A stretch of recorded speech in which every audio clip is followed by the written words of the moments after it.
বারবার কারেন্ট চলে যাচ্ছে, স্যাররা আসতেছে, ক্লাস নিচ্ছে, কিন্তু আমাদের একটু অস্বস্তি বোধ হচ্ছে।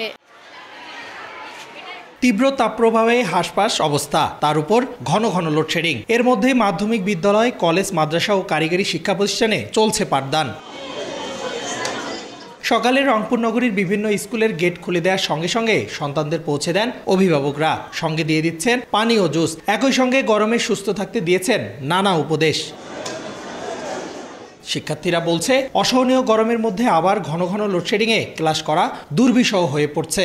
এই গরমে ক্লাস করা খুব সমস্যা হয়ে যায়। বারবার কারেন্ট চলে যাচ্ছে, স্যাররা আসতেছে, ক্লাস নিচ্ছে, কিন্তু আমাদের একটু অস্বস্তি বোধ হচ্ছে। যাওয়ার সময় অনেক গরম থাকে, তাপমাত্রা তো মাথার উপরেই থাকে। তাপপ্রবাহের মধ্যে স্কুল খোলা রাখায় অসন্তোষ প্রকাশ করেছেন অভিভাবক ও শিক্ষকরাও।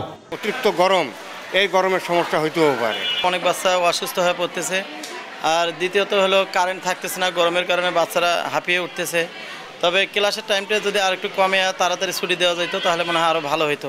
এদিকে তাপমাত্রা আরও বাড়ার পূর্বাভাস দিয়েছে আবহাওয়া অফিস। তাপমাত্রাটা আরও বাড়ার সম্ভাবনা রয়েছে, অর্থাৎ তাপমাত্রাটা 38 ডিগ্রি সেলসিয়াস ক্রস করে 40 পর্যন্ত যাওয়ার সম্ভাবনা আছে। কোথায় কোথায় 40 ডিগ্রি সেলসিয়াস ক্রস করার সম্ভাবনা রয়েছে। সোমবার রংপুর বিভাগের দিনাজপুরে সর্বোচ্চ তাপমাত্রা রেকর্ড হয় 39.8 ডিগ্রি সেলসিয়াস।